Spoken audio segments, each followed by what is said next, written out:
problème de notre civilisation. Vous savez que, je ne sais pas pour vous là, mais le 13 septembre est une journée très spéciale pour moi. Pour vous, je ne sais pas. Comment? Ouais. Très spécial le 13 septembre. Pourquoi?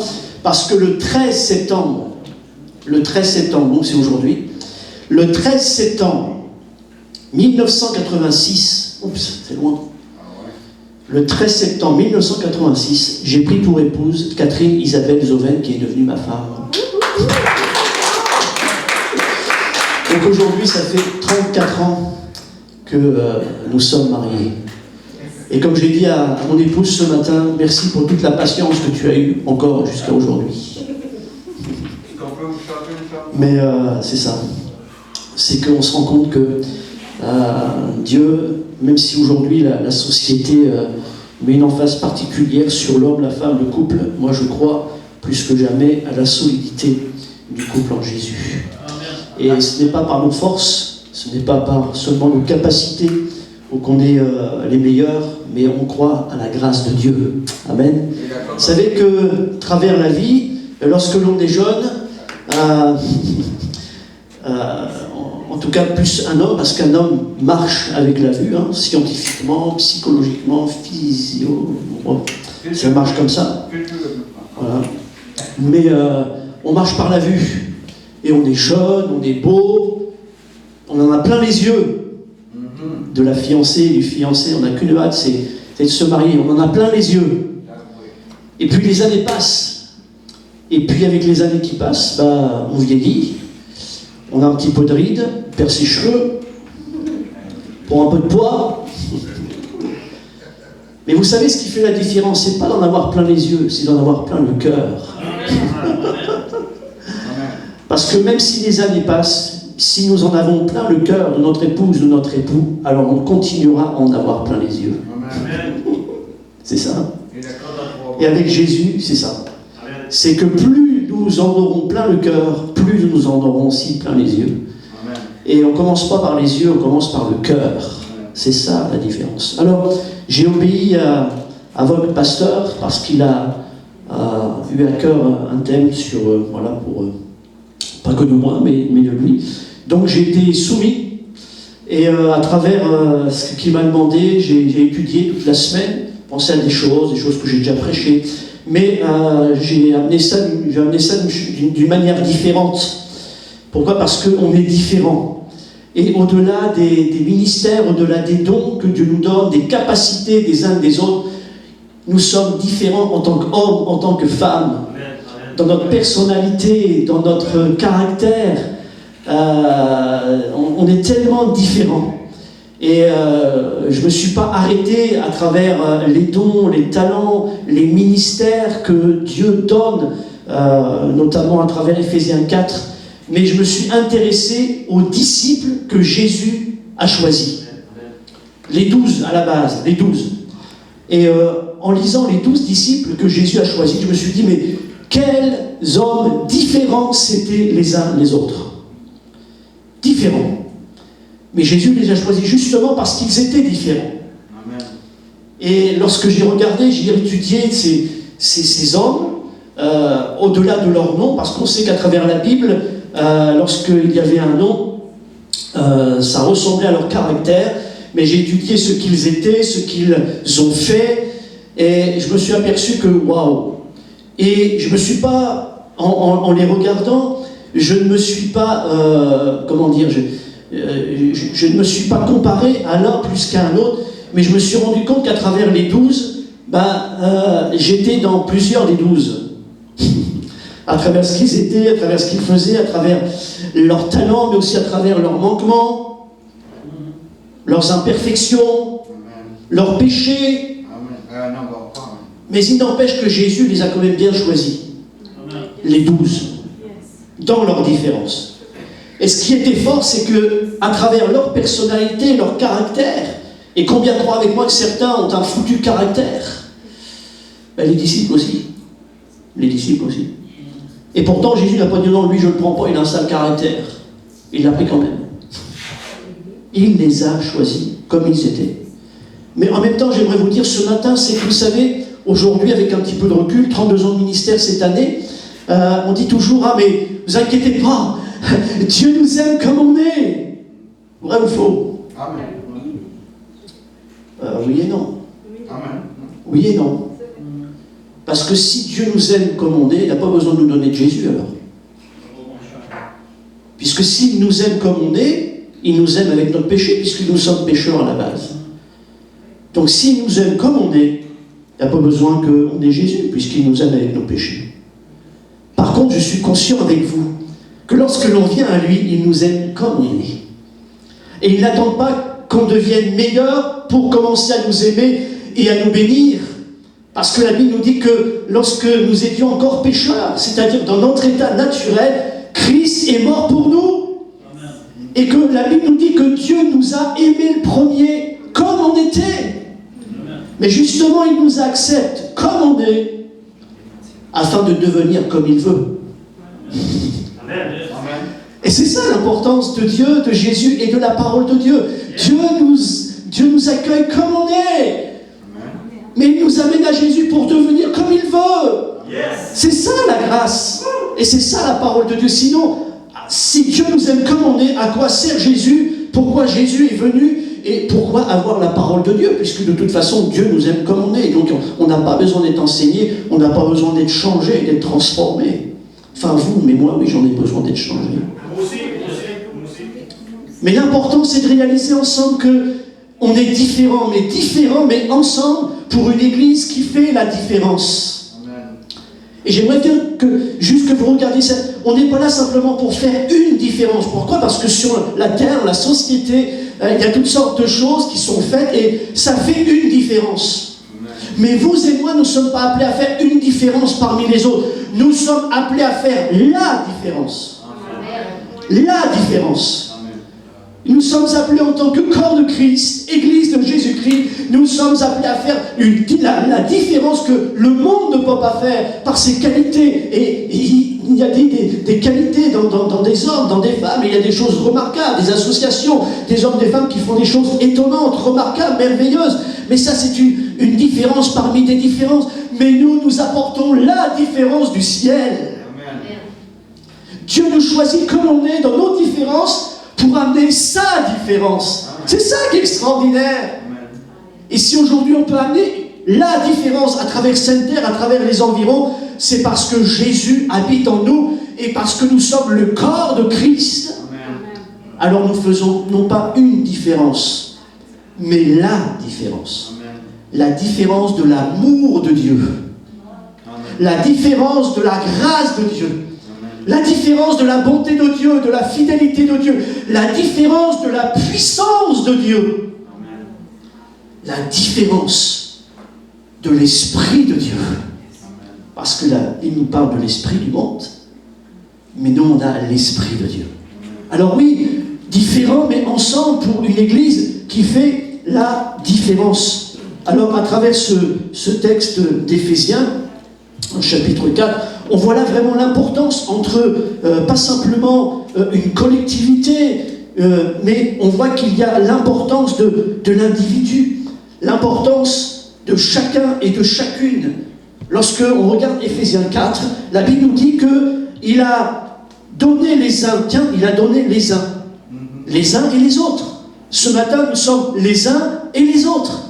Alors je dis gloire à Dieu, on parle de Sainte-Terre ce matin, il a donné les uns. Et il a donné les autres. Là, il parle des ministères. Il a donné les uns comme prophètes, les autres comme évangélistes, les autres comme pasteurs, docteurs, pour le perfectionnement des saints, en vue de l'œuvre du ministère et de l'édification du corps de Christ, jusqu'à ce que nous soyons tous parvenus à l'unité de l'Esprit, à la connaissance du Fils de Dieu, à l'étendue dans le fait, à la mesure de la stature parfaite de Christ, afin que nous ne soyons plus des enfants enflottants et emportés par tout vent de doctrine, par la tromperie des hommes, par les ruses, par les moyens de séduction, mais que professant la vérité dans l'amour, nous croissions, voilà le but, nous croissions à tous égards, non pas simplement dans des méthodes, non pas simplement dans des choses qu'on va mettre en place, mais que nous croissions à tous égards en celui qui est le chef, Christ. Et il dit, c'est de lui et grâce à tous les liens de son assistance que tout le corps, bien coordonné et formant un solide assemblage, tire son accroissement selon la force qui convient à chacune de ses parties et s'édifie lui-même dans l'amour. Tu peux passer l'autre. Une force individuelle, mais pour une puissance et une croissance collective. Et je dis gloire à Dieu pour les différences des uns et des autres. Leur personnalité, leur caractère, comment ils pensent, comment ils voient les choses. Mais l'important, c'est que d'être en Christ, une force individuelle. Alors certains pourraient dire ce matin, même si nos âgés ne sont pas là, mais oui, à travers Jésus, parce qu'on l'a lu, c'est à travers lui, oui, dans chacun de nous, à travers notre différence, il y a une force qui se dégage. Parce qu'à travers notre vie, il y a la force de l'Esprit, mais il y a la force de Jésus qui est en nous. Et Paul le dit, il dit, j'ai été crucifié avec Christ, donc je suis dans ma différence, mais maintenant je désire mourir à moi-même, à travers ma personnalité, à travers mon caractère spécial, mais maintenant je meurs à moi-même, et si je vis maintenant, c'est plus moi qui vis, c'est Christ qui vit en moi, et qui fait à travers moi, dans ma personnalité, dans ma différence. Je réalise ce matin, et gloire à Dieu, que l'Église, chacun de vous ce matin, nous n'avons pas le même uniforme. Nous sommes différents. Mais nous sommes différents en une personne, à travers le Christ. Une force individuelle pour une puissance et une croissance collective. Nos talents, même les plus insignifiants, mis au service les uns pour les autres. Mis au service les uns pour les autres, afin de construire le succès de Dieu. C'est ça l'important pour nous. On ne désire pas, oui, quelque part, on désire, wow, l'Église Sainte-Terre. Mais au-delà de l'Église, quel est le but de l'Église? C'est de représenter Jésus, et qu'à travers l'Église, on parle de Jésus. Amen. On parle de Dieu, on parle de sa puissance, on parle de sa grandeur, on parle de son amour, on parle de ce qu'il est et ce qu'il est capable de faire dans nos vies. On désire, oui, que l'Église, et au-delà des bâtiments, parce qu'on se rend compte aujourd'hui, c'est très compliqué, mais qu'à travers toi, à travers toi, à travers toi, à travers moi, que l'on voit Jésus. Amen. Tu peux passer l'autre diapositive. Amen. Jésus croit à l'unité de nos différences pour faire la différence. Et je réalise combien parfois on se dévalorise les uns les autres, quelles que soient nos vies ici, quel que soit notre âge, quels que soient nos manquements, nos talents, ou nos talents que nous n'avons pas, peu importe. Et parfois on ne croit pas en nous-mêmes. Alors j'aimerais vous dire, si je crois qu'en moi-même, je suis perdu. Mais je crois en Jésus et je crois en moi à travers Jésus. Amen. Amen. Je crois en moi à travers Jésus. Et si le diable me dit, non, t'es bon à rien, t'arriveras à rien, c'est nul, t'es zéro. Moi je crois qu'avec Dieu, je peux faire ce que Dieu dit que je peux faire. Et j'aimerais vous dire ce matin, c'est pas simplement je suis ce que je suis en Jésus, pas simplement ça. Mais vous êtes ce que vous croyez que Dieu dit que vous êtes. Amen. Vous êtes ce que vous croyez que Jésus dit que vous êtes. Amen. Et vous pourrez faire ce que vous croyez que Jésus vous dit que vous pourrez faire. Amen. Tout est une question de foi dans la parole de Dieu. Jésus croit à l'unité de nos différences pour faire la différence. J'aime tellement ce texte à travers Acte 17, c'est dans la ville de Thessalonique, où la Bible nous dit que Paul va venir, il va prêcher la parole de Dieu, etc. Et puis il va y avoir comme un réveil dans la ville. Oui, mais il ne va pas y avoir qu'un réveil. Tout le monde ne va pas venir à Jésus. Formidable, gloire à Dieu, on aime Jésus. Non, la Bible nous dit qu'à travers Acte 17, que des gens qui écoutaient ce que Paul racontait n'étaient pas d'accord. Et au lieu de dire oh, formidable, gloire à Dieu, il y a une église à Sainte-Terre, waouh, on prêche Jésus, on chante des chants formidables, gloire à Dieu, la publicité pour l'église de Jésus-Christ à Sainte-Terre. Non, ils ont fait des problèmes, ils étaient contre, ils les ont persécutés, ils les ont emmenés devant les tribunaux. Et moi, ce que j'aime bien, c'est que le témoignage dans Acte 17 est extraordinaire, parce que là, on parle des disciples de Jésus, dans leurs différences, avec leurs qualités, mais avec leurs défauts. Avec leur personnalité, avec leur caractère, plus ou moins bouillant, avec leurs péchés. Mais c'est ces disciples-là que Jésus s'est choisi pour annoncer l'évangile, pour annoncer Jésus, pour annoncer le salut, pour annoncer la vie éternelle, pour annoncer la puissance de Dieu dans les miracles, les prodiges, dans les guérisons, dans le baptême du Saint-Esprit. C'est avec ces disciples-là qu'ils vont dire, et c'est les persécuteurs, c'est ceux qui sont contre. Regardez ce qu'ils disent. Ne les aurions pas trouvé le traîneur Jason, donc quelqu'un qui était d'accord, qui était disciple, avec quelques frères devant les magistrats en criant, ces gens qui ont bouleversé le monde. En parlant des disciples, il dit, ils ont bouleversé le monde.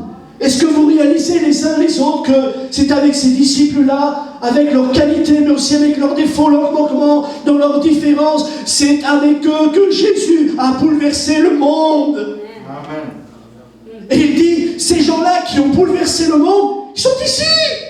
Amen. Dans leur vie, à Thessalonique, ils sont ici. Amen. Est-ce que nous réalisons ce matin la puissance de Dieu?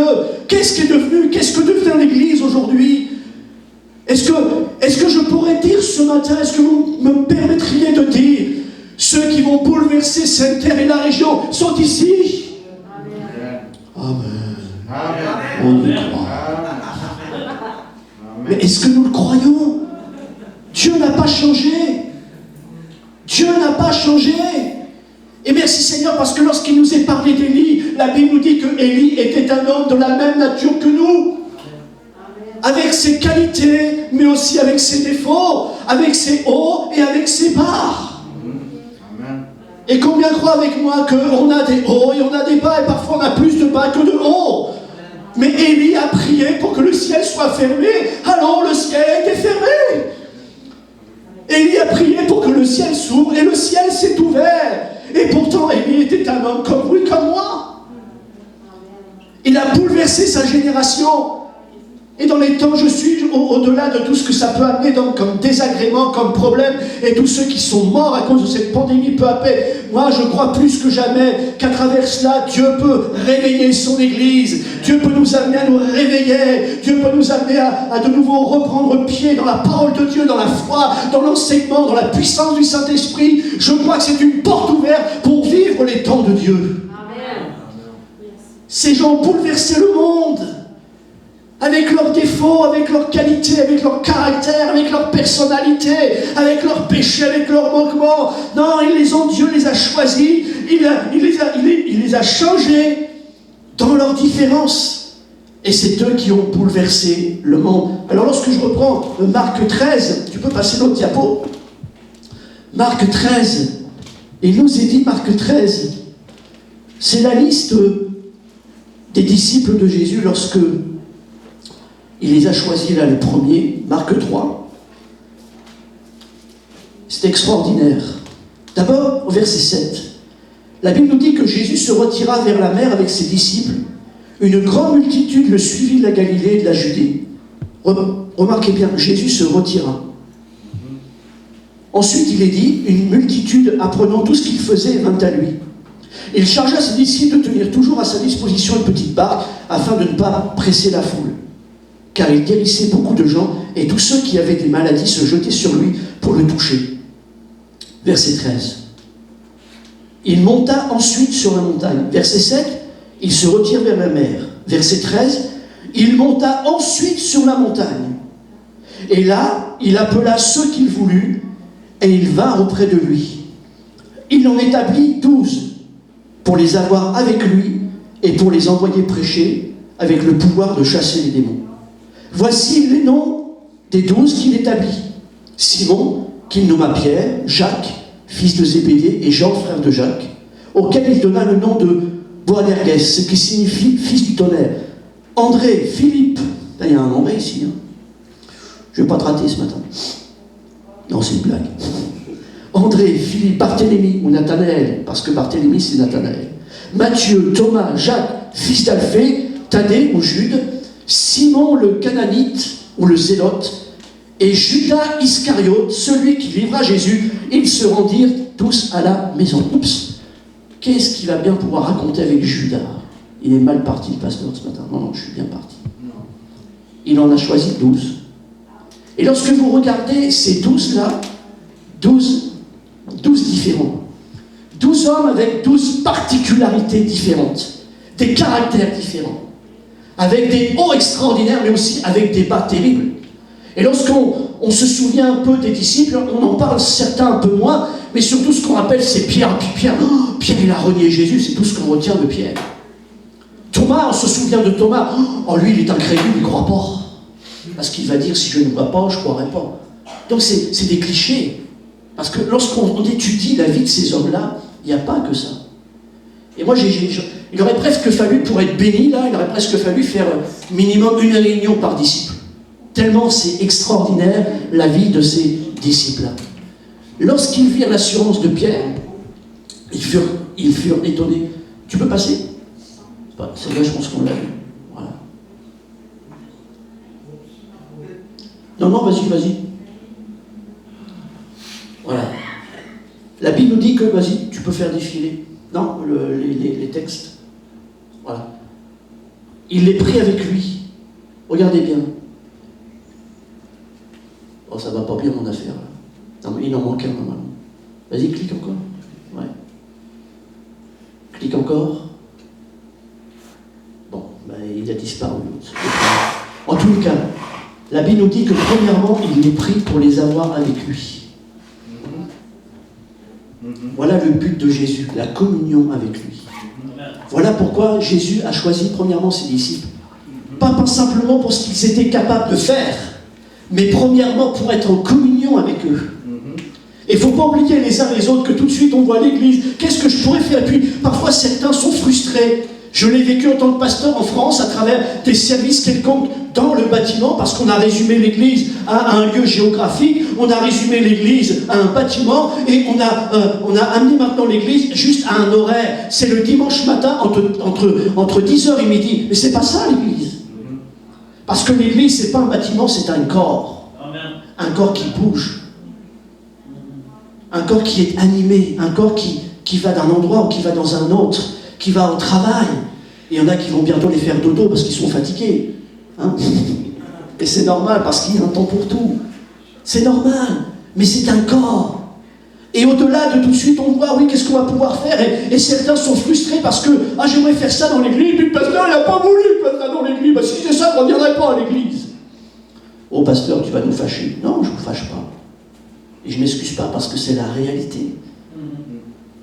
Mais avant tout, est-ce qu'on cherche la communion ou est-ce qu'on cherche à faire? Comment voulons-nous être formés si on n'est pas en communion avec celui qui est capable de nous former? Comment être formé si on n'est pas en communion et en emphase avec la parole de Dieu? Je vous lis juste le texte ce matin. Il est pris pour les avoir avec lui. Ça, c'est la communion. Galates chapitre 4 et le verset 19, il dit, Paul dit aux Galates, mes enfants pour qui j'éprouve de nouveau les douleurs de l'enfantement, jusqu'à ce que Christ soit formé en vous. Jusqu'à ce que Christ soit formé en vous.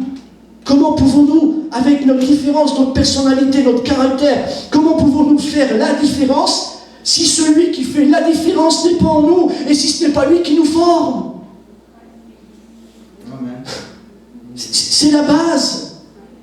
On chantait tout à l'heure, et je suis d'accord avec les chants, ce sont des chants de victoire, mais on remet toujours tout sur l'emphase de Dieu. Seigneur, alléluia, tu fais de nous des victorieux, tu fais de nous des vainqueurs. J'aimerais vous dire à travers la parole de Dieu, Dieu dit, lis ma parole, fais en sorte de la mettre en pratique et tu vas être un vainqueur. Amen.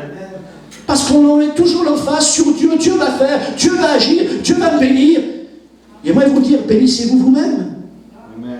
Vous voulez être béni tous les jours? Lisez la parole de Dieu, vous allez vous bénir.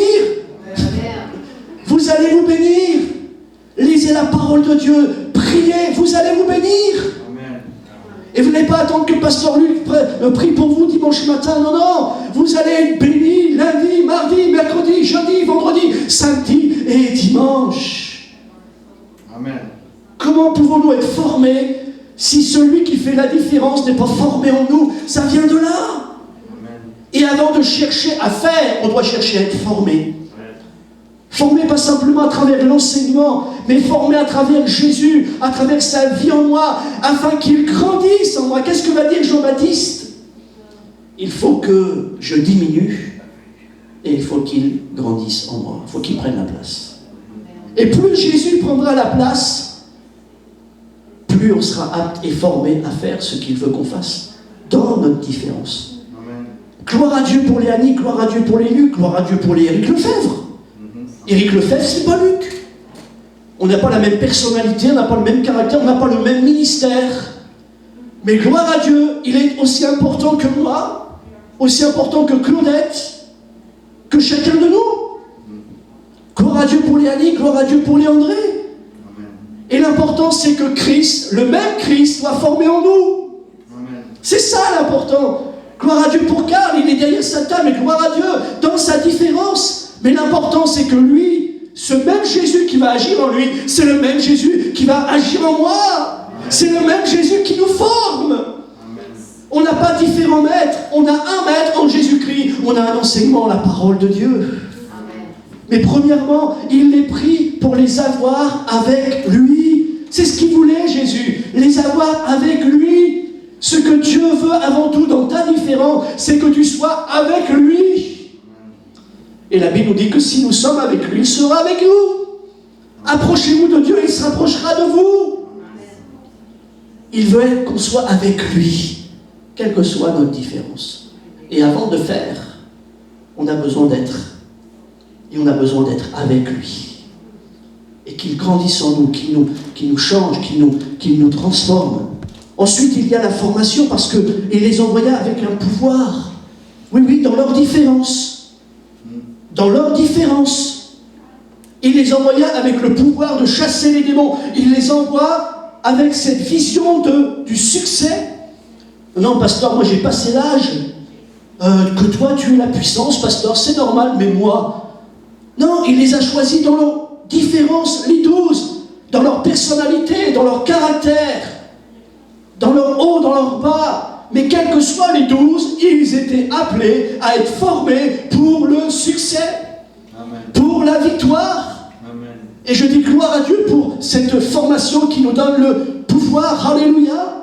Gloire à Dieu pour sa grâce, gloire à Dieu pour son enseignement, gloire à Dieu pour son esprit, gloire à Dieu pour la foi qu'il a donnée aux uns et aux autres. Marc 16, à tous ceux qui ont cru. Est-ce que vous êtes de ceux-là et de celles-là ce matin? À tous ceux qui ont cru. Ils imposeront les mains aux malades et les malades seront guéris. Alors aujourd'hui, on ne peut plus se toucher parce que, c'est fini, les miracles, c'est terminé. Non. Non, parce que même sans poser ma main sur quelqu'un, je peux prier pour quelqu'un, la personne est guérie. Et vous, la même chose. Parce qu'on est, comme les 12, on fait partie des 12, et on est formé pour avoir ce succès de Dieu. Alléluia.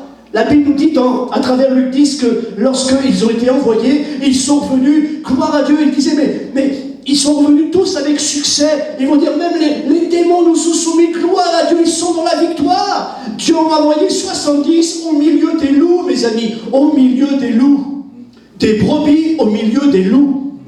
Et certains disent, regarde, ils vont se faire croquer les chrétiens, c'est fini d'eux aujourd'hui. Rigole, va. Ça commence. Ça commence. Parce que quand ils sont revenus, non seulement les loups ne les avaient pas croqués, mais les loups sont devenus des brebis.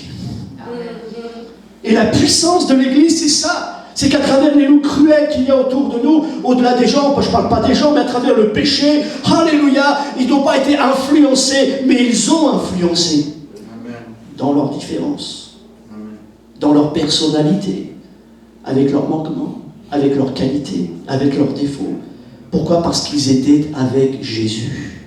C'est ça qui a fait la différence, avec le pouvoir. Et puis, afin de les envoyer, ça c'est la mission avec le succès. Vous vous rappelez Luc 5 avance en pléno, Jésus va dire à Pierre, vas-y, avance en pléno. On a péché toute la nuit, on n'a rien pris. Zéro, nada, terminé. Ça sert à rien.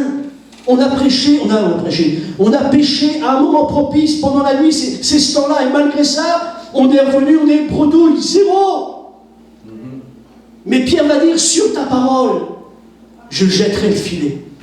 Et la Bible nous dit que lorsqu'il a jeté le filet, il y a une pêche miraculeuse, extraordinaire. La preuve, c'est que même les filets se rompaient.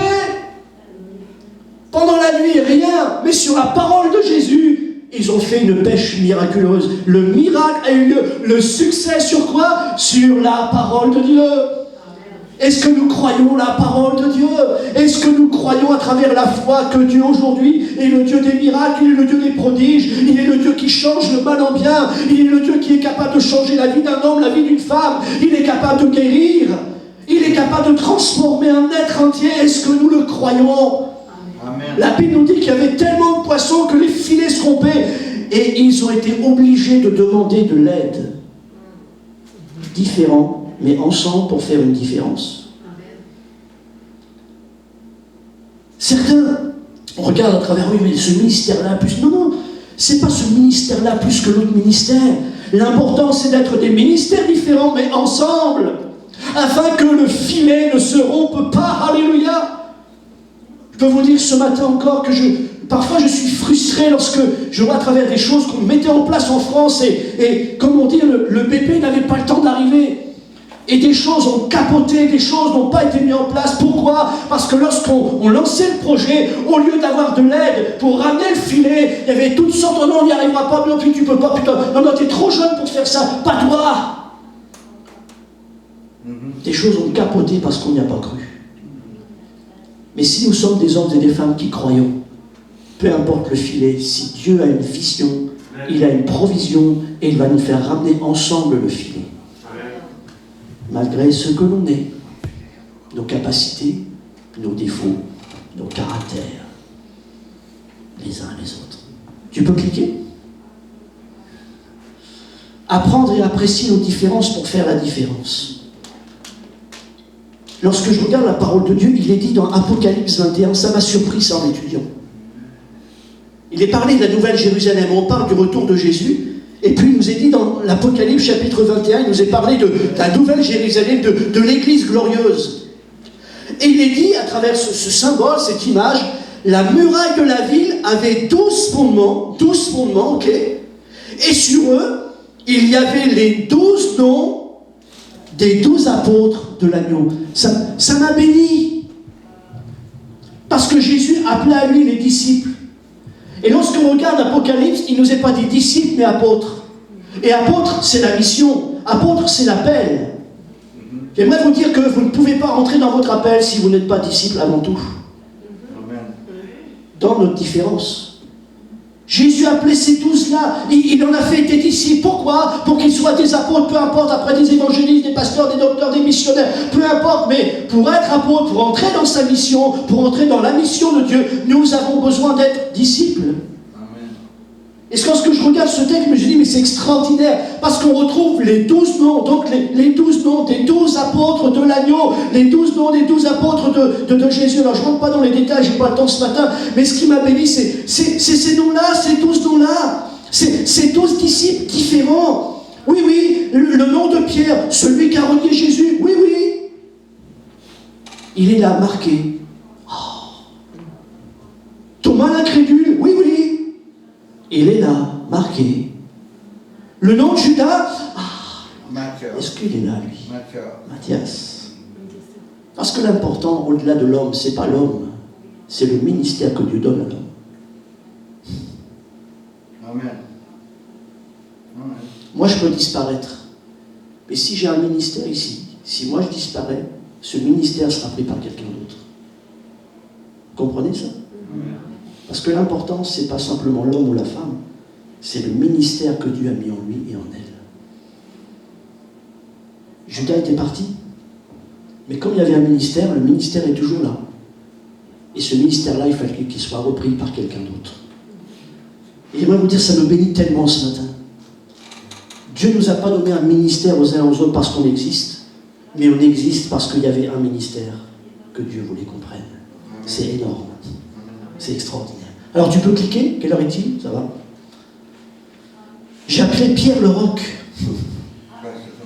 Pierre le Roc. Mais oui. Nous, c'est Pierre, celui qui a renié 3 fois Jésus. Oh, honte à lui. Oh, le méchant. Oh, le vilain. Il vient encore à l'église, lui? Tu ne l'as pas mis dehors, pasteur Luc? Non. Parce que Pierre, c'était Pierre. Et lorsqu'on lit Pierre, parfois je me retrouve un peu dans lui, il y va, on y va, on y croit, puis on y va, et puis il est impulsif, et puis parfois trop impulsif. Mais avant tout, c'est Pierre le roc. Et je dis gloire à Dieu pour les rocs qu'il y a ici. Comment se fait-il que des hommes et des femmes qui ont 70, 80 ans, qui ont vécu toutes sortes d'affaires dans leur vie, des maladies, des deuils, ils sont encore là comme des rocs dans l'église? Parce qu'ils sont appuyés sur quelque chose. Est-ce que vous savez pourquoi Jésus va dire à Pierre, Matthieu 16, tu es Pierre et sur ce roc, littéralement sur ce caillou, sur ce rocher, je bâtirai mon église? C'est pas possible. Jésus, tu t'es trompé. Non, non, il choisit ceux qu'il voulut. Il a choisi ceux qu'il a voulu. Donc Pierre, il le voulait.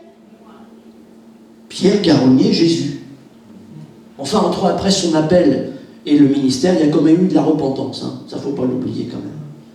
C'est pas, regarde, j'ai fait n'importe quoi, je reviens, et puis, pasteur, tu vas me donner une place dans l'église maintenant parce que je reviens. Non, non, non, non. C'est pas comme ça que ça marche. Il y a un changement de direction, un changement d'attitude. Si aujourd'hui le mot repentance n'est plus à la mode, pour Dieu c'est toujours à la mode. C'est changement de direction. Il avait pris une mauvaise direction, mais après il est revenu dans la bonne direction. Et moi je crois à ça. Et non pas des gens qui reviennent, mais qui restent toujours avec leur folie et leurs pensées mauvaises. Ça marche pas. C'est biblique. Mais Pierre, c'est le roc. Je bâtirai, tu es Pierre. Et sur ce roc, pourquoi c'est à lui que Jésus dit, je bâtirai mon église? Pourquoi? Parce que de tous les disciples, alors que Jésus pose une question, mais que dit-on que je suis? Il y en a qui disent que tu es Jean-Baptiste, d'autres Jérémie, d'autres Élie, ok. Mais vous, que dites-vous que je suis? Et vous ce matin, que dites-vous que Jésus est? Ouais. Gloire à Dieu pour l'église, mais on ne veut pas qu'on soit simplement des adhérents. L'église est ouverte à tous, mais on veut que chacune et chacun puisse reconnaître Jésus comme son sauveur et son Seigneur. Amen. Et c'est le seul qui a dit, mais tu es le Christ, le Fils du Dieu vivant. Et Jésus va lui dire, mais tu es heureux, Simon, fils de Jonas, car ce n'est pas la chair et le sang. Tu n'as pas appris ça dans les bouquins, tu n'as pas appris ça par tes hommes, c'est mon Père qui t'a révélé ça. Wow. C'est mon Père. Et il dit, sur cette base-là, je construirai l'église. Mais soyons honnêtes les uns les autres. Sur quoi repose l'église? Sur le fondement des apôtres, oui, Éphésiens 2, mais sur la pierre angulaire qui est Christ.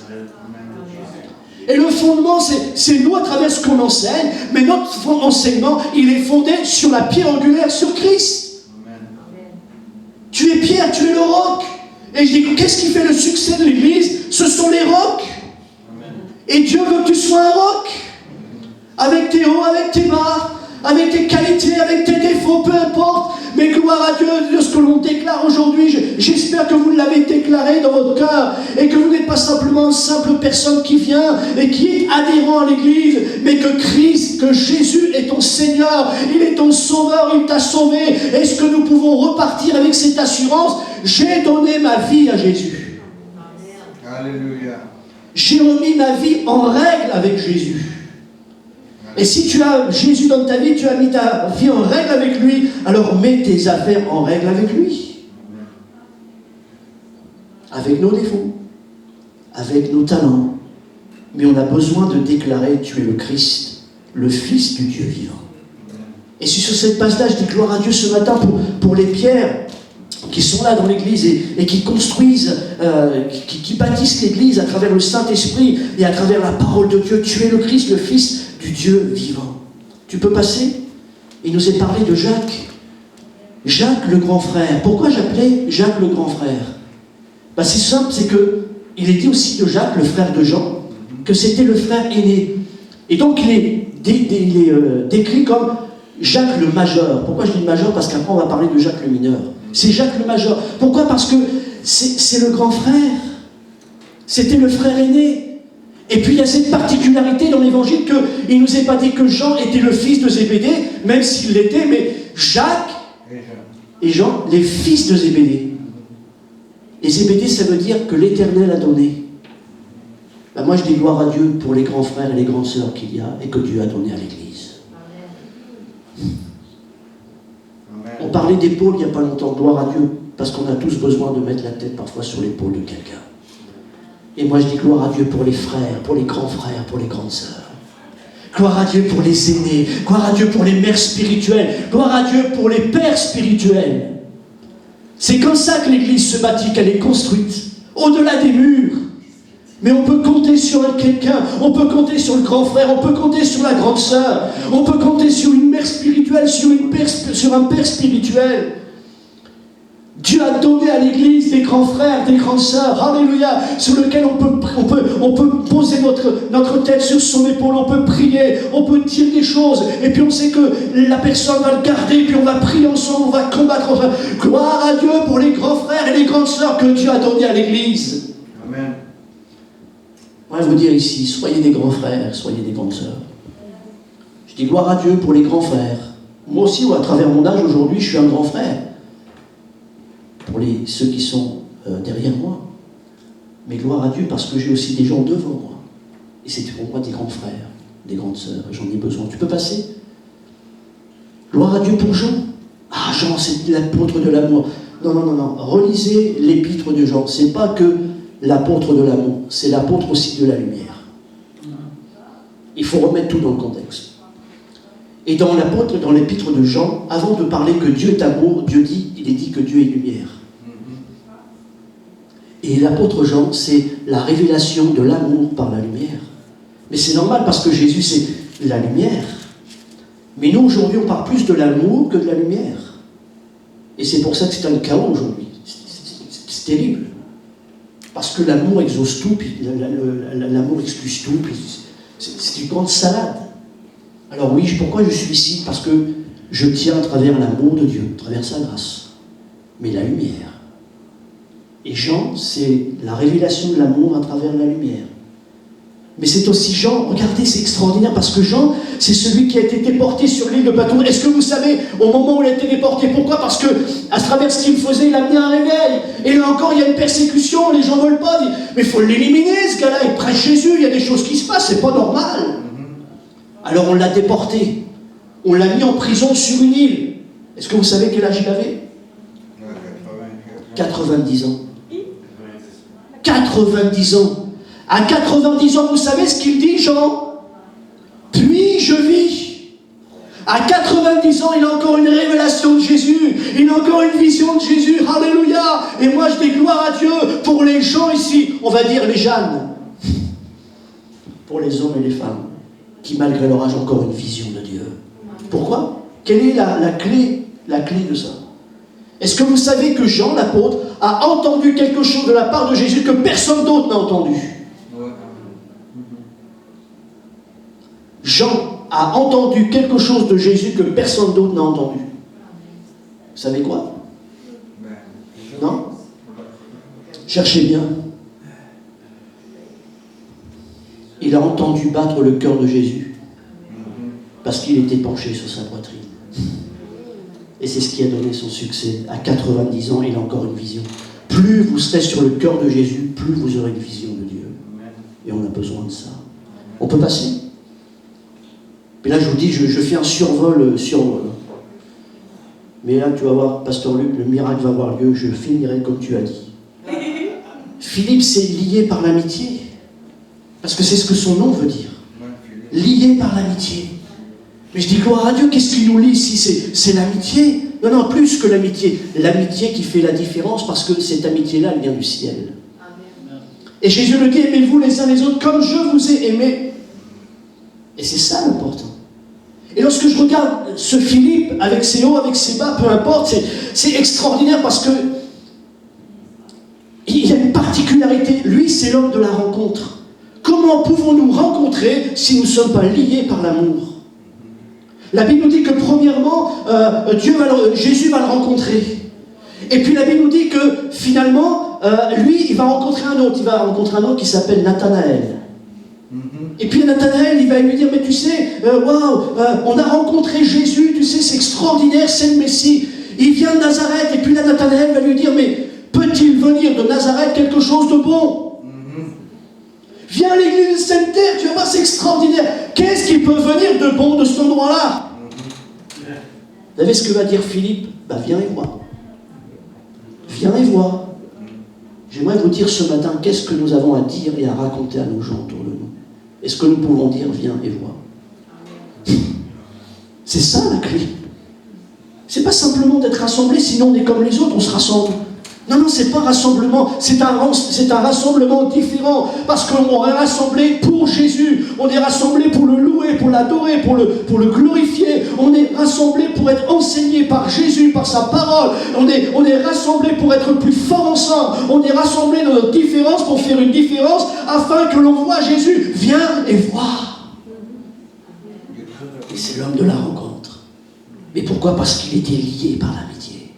Et il fallait qu'il rencontre, fallait qu'il parle, fallait qu'il dise, parce qu'il avait rencontré Jésus. Et pourquoi il était lié d'amitié? Parce qu'il était lié avec Jésus. Et je crois que plus nous serons encore liés avec Jésus, plus nous serons liés de lui, de son amour, et plus Dieu nous mettra sur la route et des gens à rencontrer. Viens et vois. Viens et vois. Est-ce que vous n'avez pas envie? Est-ce que ça ne brûle pas? Viens et vois. Viens et voir, mais tu sais, avec toutes les restrictions, viens et vois. Viens et vois. C'est le lieu de la prière, c'est le lieu du chant, c'est le lieu de la communion fraternelle. Viens et vois, viens et vois. On peut passer à André. André, son nom veut dire viril. Un bonhomme. Viril. Mais je dis gloire à Dieu parce que c'est ce que Dieu veut faire à travers la virilité. Nous, on pense tout de suite à l'homme, bien sûr, viril. Non, parce que la parole de Dieu nous en parle. Et à travers le mot, soyez des hommes, littéralement, soyez des hommes, c'est ça, soyez des hommes. Littéralement, Dieu dit, soyez viril, soyez ferme. Et je dis gloire à Dieu parce que, dans sa différence, André, premièrement, André, c'était le premier disciple de Jésus. Pourquoi? Parce qu'avant d'être disciple de Jésus, il était disciple de Jean-Baptiste. Mais il ne s'est pas trompé de bonhomme à un moment donné.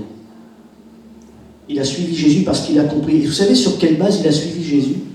C'est quand Jean-Baptiste a montré Jésus, il a dit, voici l'agneau de Dieu qui ôte le péché du monde. Et il a compris à ce moment-là que c'était lui, Jésus, qu'il fallait suivre. Mais on en est là aujourd'hui. Et qu'est-ce qui va faire notre virilité encore, notre force? Notre position, on va garder nos positions. C'est parce qu'on a découvert que Jésus, c'est l'agneau de Dieu qui est venu mourir à la croix pour me sauver. Et je vais être ferme, je vais être fort. Soyez forts, soyez des hommes, nous dit la parole de Dieu. Soyez des femmes de Dieu, des hommes de Dieu, enracinés dans la parole de Dieu. Et là encore, on se rend compte que, Seigneur, fais de moi un vainqueur. Non, sois fort, sois ferme. Vous êtes forts, jeunes gens. Pourquoi? Parce que la parole de Dieu demeure en vous et que vous avez vaincu le malin. Et là, il y a une balance. Et qu'est-ce qu'il y a entre être fort et vaincre? La parole de Dieu. C'est ça qui fait la balance. Comment voulez-vous vaincre si vous n'êtes pas fort? Comment être fort? En lisant la parole de Dieu. Et plus vous serez dans la parole de Dieu, plus vous serez fort et plus vous serez des vainqueurs dans le nom de Jésus. Et on est loin de Seigneur, vas-y, envoie ta puissance, fais. C'est bon. Non, vous comprenez? Je caricature ce matin, mais il faut arrêter. On est des hommes, on est des femmes de Dieu, on va chercher nos forces. Comment vous allez faire si toute la semaine vous ne mangez pas? Ah non, parce que l'église c'est dimanche matin, donc on mange une fois par semaine. Ah bon? C'est-à-dire que vous, dans votre corps, vous mangez une fois par semaine, lundi, mardi, vous ne mangez pas. Vous mangez juste après le culte du dimanche matin. Mais mes amis, on va vous retrouver par terre. Hein. Mais spirituellement, c'est la même chose. Comment voulez-vous être fort si vous ne mangez pas?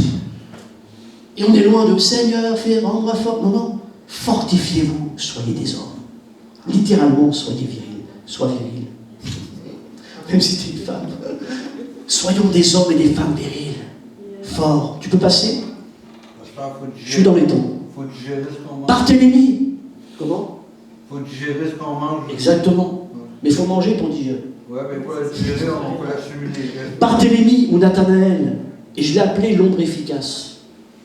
Vous savez pourquoi c'est un ombre efficace, Nathanaël, dans sa différence? Lui, on ne le voit pas. Mais l'important, c'est que Jésus le voyait.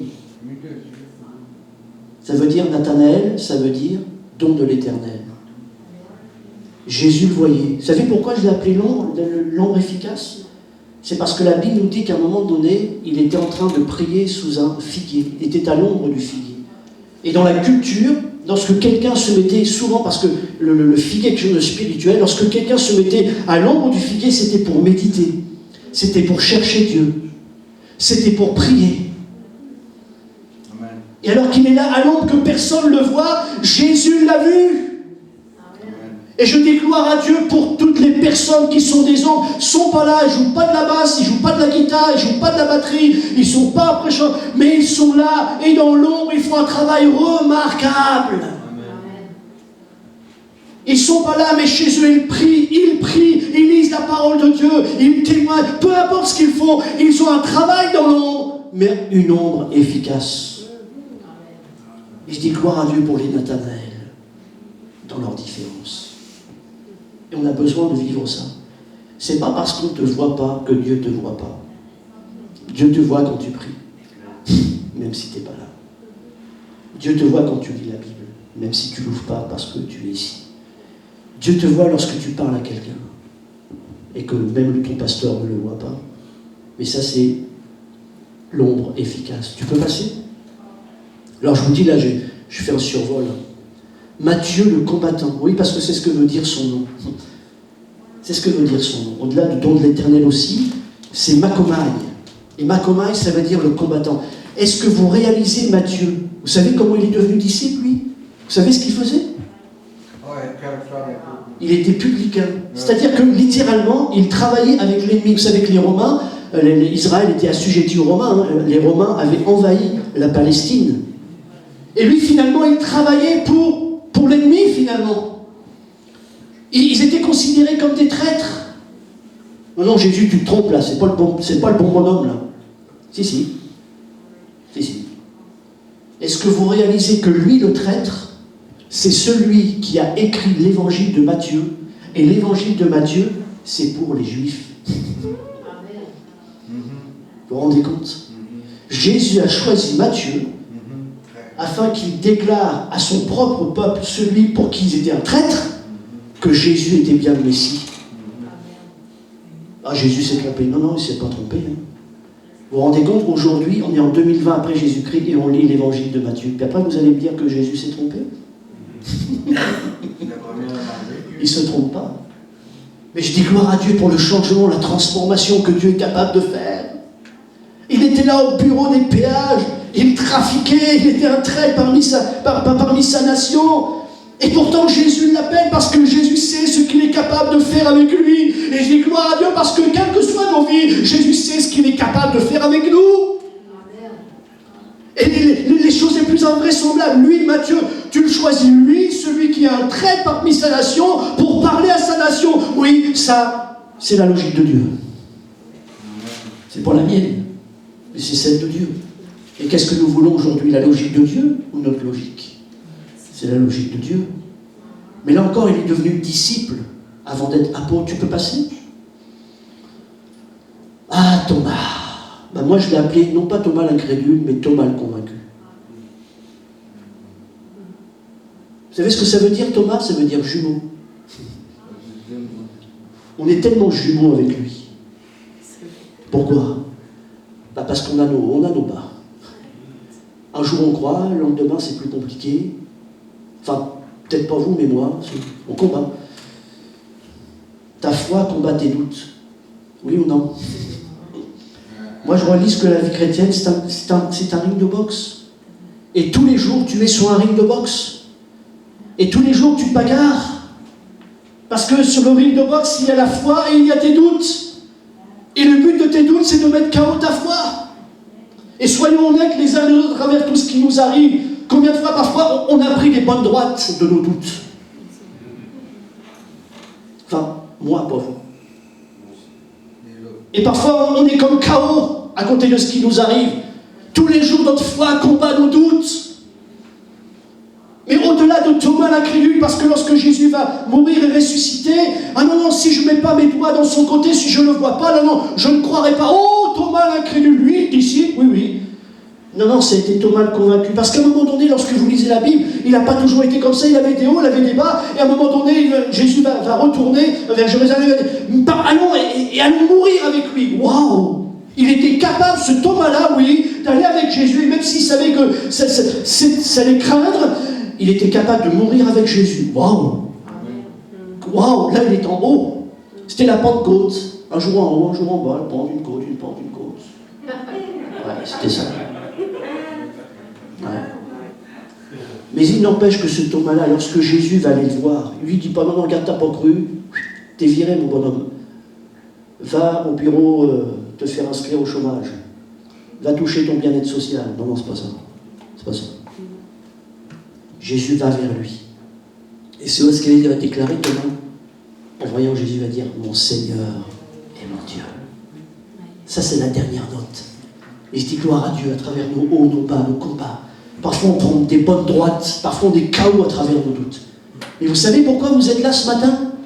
C'est parce que même si vous prenez des droites, même si parfois vous êtes KO à travers ce qui vous arrive, vous vous êtes relevé, alléluia. Et la vraie foi, c'est pas celle qui tombe jamais, c'est celle qui se relève toujours. Amen. Et pourquoi vous êtes là ce matin? Parce que vous êtes relevé. Alors parfois on prend des coups, on est KO sur place à travers ce qui nous arrive. Non, non, t'es debout, alléluia, ta foi l'a emporté sur tes doutes. Et ça l'important. J'ai pu mon passeur. Il arrive.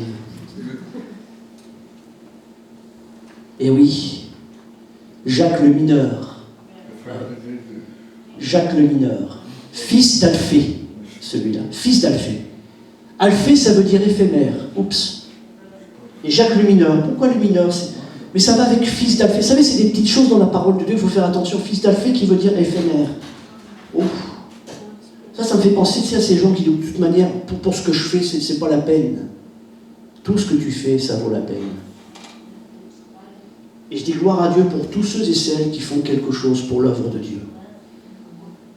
Même si tu n'as pas les lumières sur toi. Même si tu as l'impression que c'est mineur. Pasteur, ça ne sert à rien, c'est tellement petit ce que je fais. Regarde, Dieu ne fait même pas attention à ce que je fais. Si.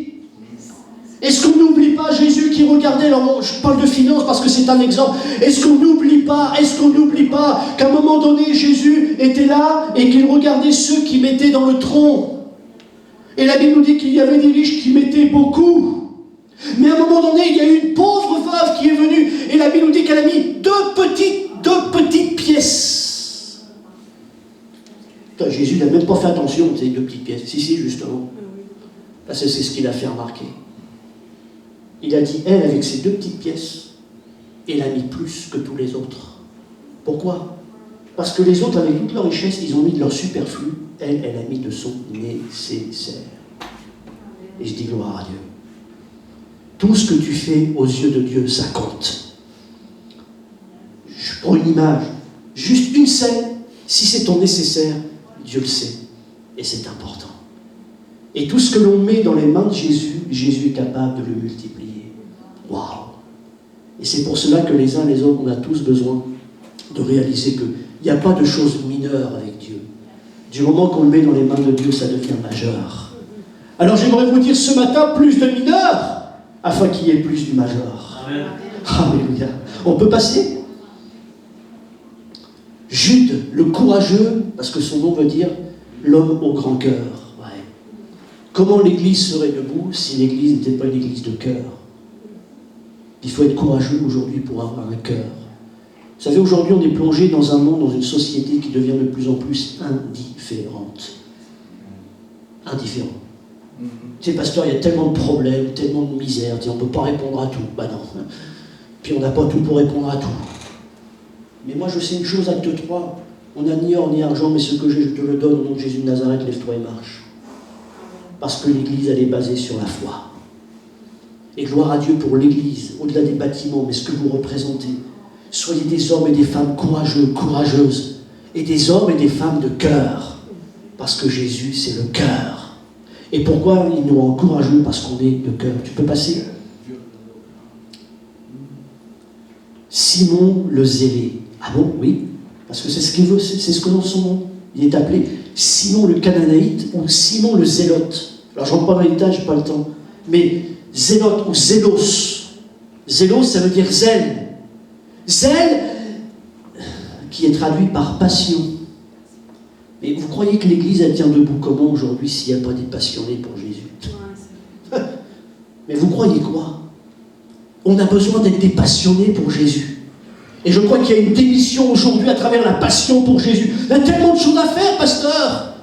Et je suis conscient que Dieu est le Dieu de l'équilibre. Il y a ce que l'on doit donner à notre famille, mais il y a aussi ce que l'on doit donner à Dieu.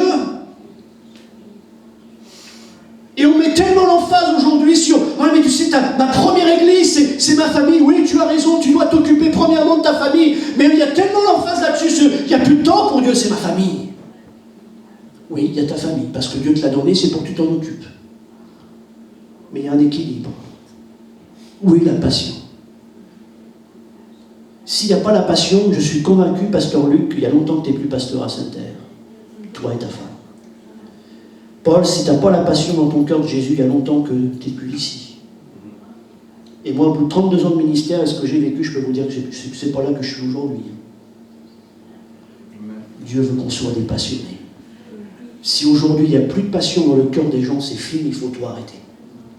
Et je crois qu'il faut qu'on ramène ça, la passion pour Jésus. La passion pour Jésus. Est-ce qu'on n'est pas content, nous, on parle de la passion, lorsque l'on parle de la passion, on parle de la croix. C'est la passion, c'est Jésus qui meurt à la croix pour nous. Il était tellement passionné par nos vies qu'il en est mort, il a été sacrifié pour nous. Amen. Jusqu'où allons-nous aller dans le sacrifice par passion pour lui? La clé, elle est encore là. Et on n'est pas là encore de dire, Seigneur, bénis ton église, vas-y, fais. Non, soyons les uns les autres des passionnés. Et puis je termine par là. Judas. Judas. Ah ben lui, Jésus s'est trompé avec celui-là. Non, il ne s'est pas trompé. Je vais vous lire ce texte extraordinaire. Pourquoi tu feras un jeu de Judas? Est-ce que ça se ressemble comme nom? Jeu de Judas? Non, parce que Judas, là, ça veut dire louer soit Dieu. Vous vous rendez compte, son nom, ça veut dire louer l'Éternel. Je loue Dieu. Oups. Et c'est quoi le problème? Il a livré Jésus. Ben, lorsque je regarde ce texte, déjà, Luc, la Bible nous dit dans l'évangile de Luc, il nous est dit qu'il devint traître. Tiens. Il devint. Pourquoi? Parce qu'il y avait quelque chose dans son cœur qu'il n'a jamais remis sur la table de Jésus pour être changé, transformé, mais il devint. Et puis regardez ce qu'il est dit dans Actes. Et là, c'est pour ça que je parle du ministère. En ces jours-là, Pierre se leva au milieu des frères. Le nombre des personnes réunies était d'environ 120. Et il dit, frères, il fallait que s'accomplisse ce que le Saint-Esprit dans l'Écriture a annoncé d'avance par la bouche de David au sujet de Judas. Il fait une prédication sur Judas, le bonhomme. Moi, j'ai jamais fait ça. C'est quand même fort. Il fait une prédication sur Judas et il dit, par la bouche de David au sujet de Judas, qui a été le guide de ceux qui ont saisi Jésus. Il était compté parmi nous, oui, Judas, et il avait part au même ministère. Waouh! Judas. Et il dit, cet homme ayant acquis un champ avec le salaire du crime est tombé, s'est rompu par le milieu, etc. La chose est si connue de tous les habitants de Jérusalem que ce champ était appelé dans la langue Akeldéma, c'est-à-dire champ du sang. Or, il est écrit dans le livre des Psaumes que sa demeure devienne déserte, etc. Et que personne n'a eu qu'un autre prenne sa charge. Voilà, on y est. Vous pouvez vous poser des questions, dire, pasteur, un tel était là dans l'église hier, aujourd'hui il n'est plus là. Mais lorsque je regarde ce texte, la Bible nous dit, et puis ça fait partie de l'histoire de l'église. Il y a des gens qui étaient là hier, qui ont été une bénédiction hier, c'était formidable. Puis c'est passé, peu importe les choses, mais ils ne sont plus là aujourd'hui, oui. Mais la Bible nous dit que Judas était là pour accomplir la parole de Dieu et que finalement, il a été celui qui a permis qu'on saisisse Jésus. Ça va loin. Parce que de ces gens qui ont été une bénédiction hier, qui ne sont plus là aujourd'hui, il y a des gens qui sont là aujourd'hui parce qu'ils ont saisi Jésus à cause d'eux. Et c'est ça qui est important. Vous comprenez? C'est ça l'important. Ah oui, mais regarde ce qu'il est devenu. Non. Peu importe, il était là, c'est pas pour rien. Aujourd'hui, ils sont plus là. Mais qu'est-ce qu'ils ont amené hier? Et je dis gloire à Dieu parce que hier, c'est hier. Et hier, des gens ont saisi Jésus à travers eux, même si eux ne sont plus là. Mais hier, c'était hier. Et ils ont été des instruments dans les mains de Dieu, peu importe. Et c'est ça qu'on doit retenir. Alors je termine. Moi, 25, pasteur Luc. Vas-y, encore, voilà. Venir ensemble avec nos différences est un début. Tu peux cliquer encore. Rester ensemble avec nos différences est un progrès. Mais travailler ensemble avec nos différences est un succès. Est-ce qu'on peut prier? Ouais. Seigneur, je te bénis ce matin pour ta parole, elle est la vérité. Et je te rends grâce pour ta bonté, ton amour et ta fidélité.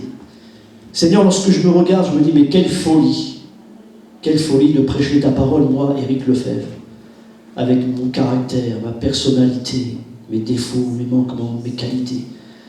Mais au-delà de ça, je crie à toi pour que tu viennes encore en moi, que tu grandisses en moi, et que tu sois formé en moi. Je te dis merci pour chacune et chaque personne dans ce lieu. Qui que nous soyons, nous sommes tellement importants à nos yeux. Quelle grâce, tu les as rassemblés tous. Malgré leurs différences, justement, tu as permis qu'ils fassent la différence à travers leurs différences. Et je prie, Seigneur, qu'on réalise de plus en plus les uns et travers l'importance de notre différence. Nous sommes tellement différents. Mais alléluia, nous sommes différents, mais avec toi dans nos vies, nous serons ensemble pour faire la différence. Permets-nous de venir avec nos différences ensemble. Permets-nous de continuer avec nos différences ensemble. Et permets-nous de travailler avec nos différences ensemble. Afin que l'on voie ta gloire.